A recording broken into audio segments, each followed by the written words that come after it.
The upcoming undisputed super middleweight title fight between Canelo Alvarez and Charlo is going to be a battle of inches. So on Saturday, September 30th on Showtime pay-per-view, preparation meets opportunity again. Let's talk about it in this part 2 breakdown.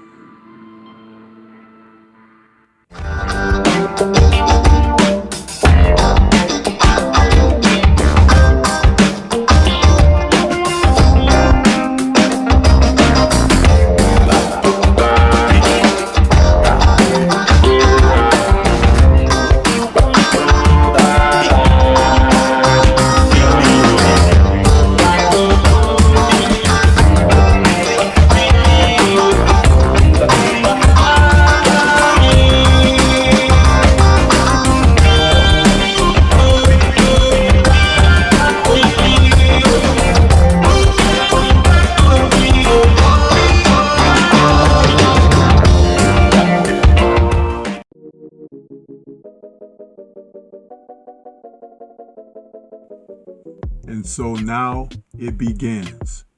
The undisputed fight between Canelo Alvarez, 168-pound super middleweight undisputed champion, and Charlo, 154-pound junior middleweight champion. This Saturday, September 30th, a fight that will see two undisputed champions going together to try and make history. This is a fight that many people want to see, but many people have questions about how this comes about, why it comes about, what purpose will it serve going forward in the future, especially since it's been announced that after the bell rings in the first round of that fight, Charlo will no longer be undisputed champion. So here we have Canelo, who's entering this fight amid the challenge of having a record of 59, 2 losses, and 2 draws with 39 KOs. Coming off of his fight against John Ryder, now he states that he's injury-free and that he's feeling like the Canelo of old, whatever that is supposed to mean. Now, in this fight, he will face Charlo, who happens to be the type of fighter that has a style that has always served as an Achilles toward what Canelo does in the ring. Canelo never fancied himself a footwork artist in there, and it will be very much the same when he approaches this fight with Charlo, who is entering this fight himself, coming off of a huge win in a rematch that he fought against Brian Carlos Castaño. And now Mel has a record of 35-1 with 1 draw and 19 KOs.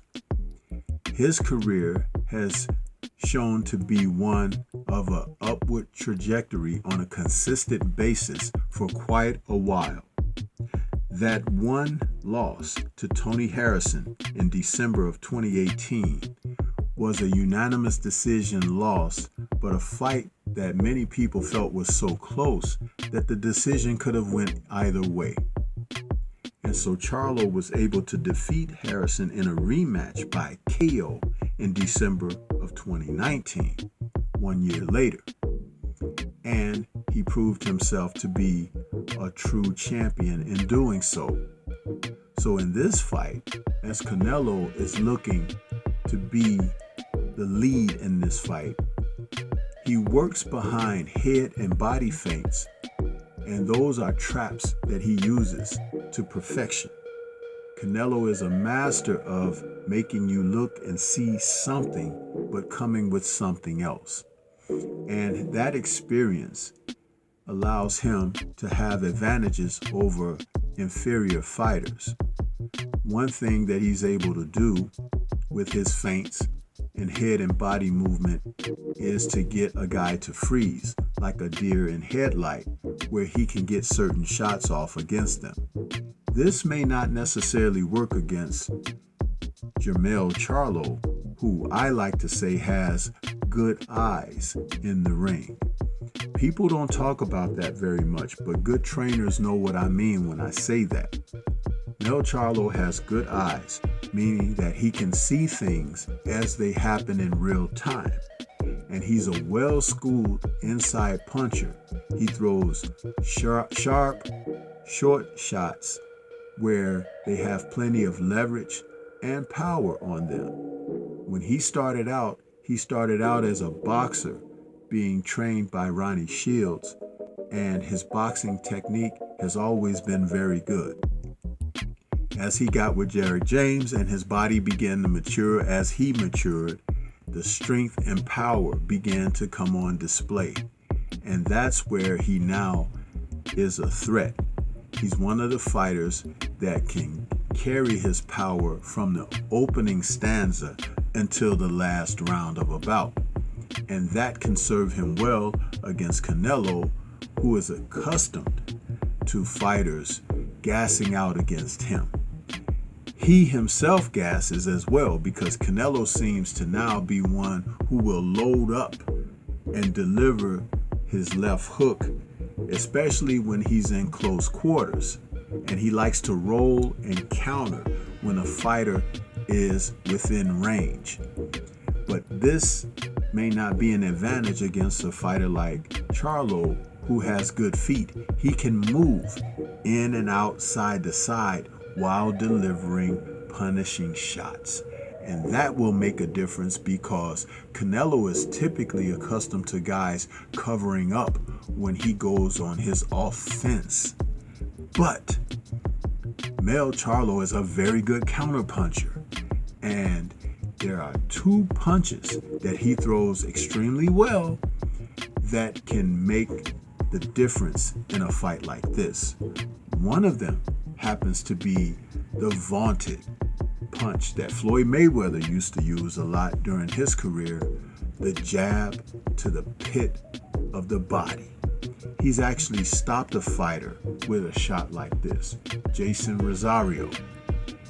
This is the type of punch that is very debilitating, especially against a fighter who is trying to march in and track you down.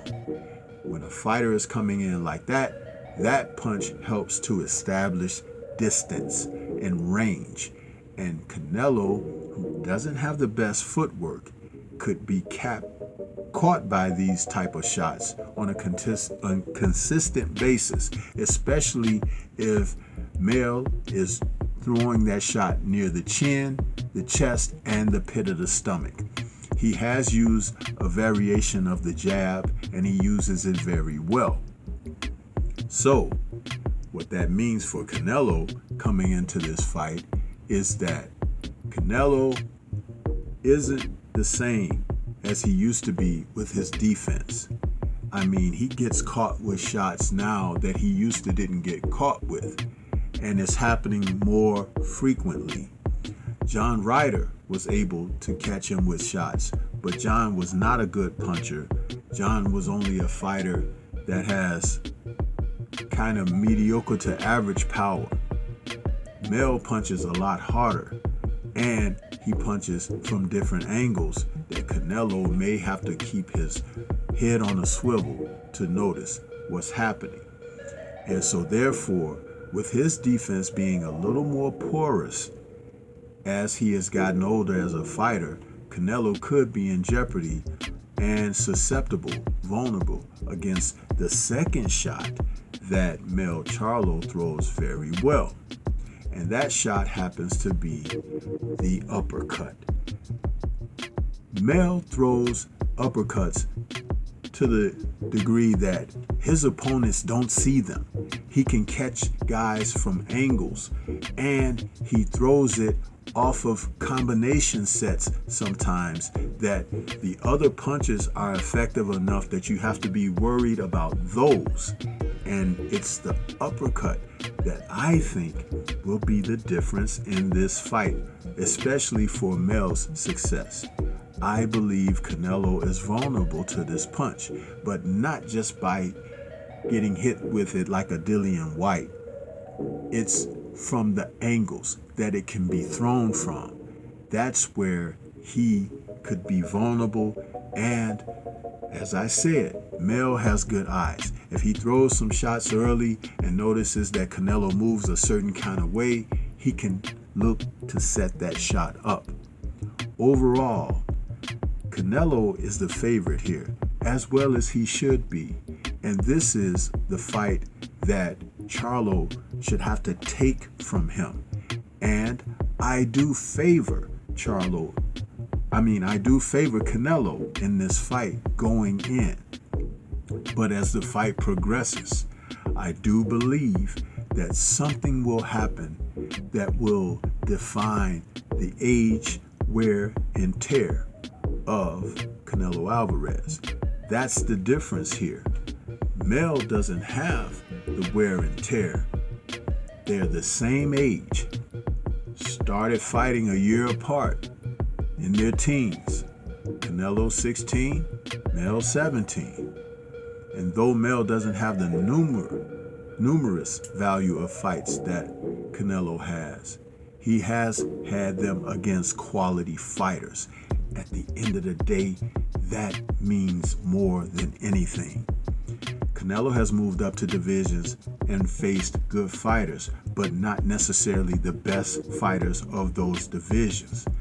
Mel has become undisputed at 154 by fighting the best fighters. Tony Harrison, Jason Rosario, Brian Castano. These were quality fights and fighters that made a difference in his career, and he got better as he fought these men. And with a couple of rematches under his belt, he was able to show learning process by knocking guys out in the second fight. What do you think? This is Stormy B, man. Shout out to the mighty LDBC and Liberated Perspective, a third eye view of the world. For more content such as this, please like, comment, subscribe, and share. Let me know what your thoughts are about this fight, and do you think that Mel Charlo can make history? Peace to everyone out there, and everyone please remain safe.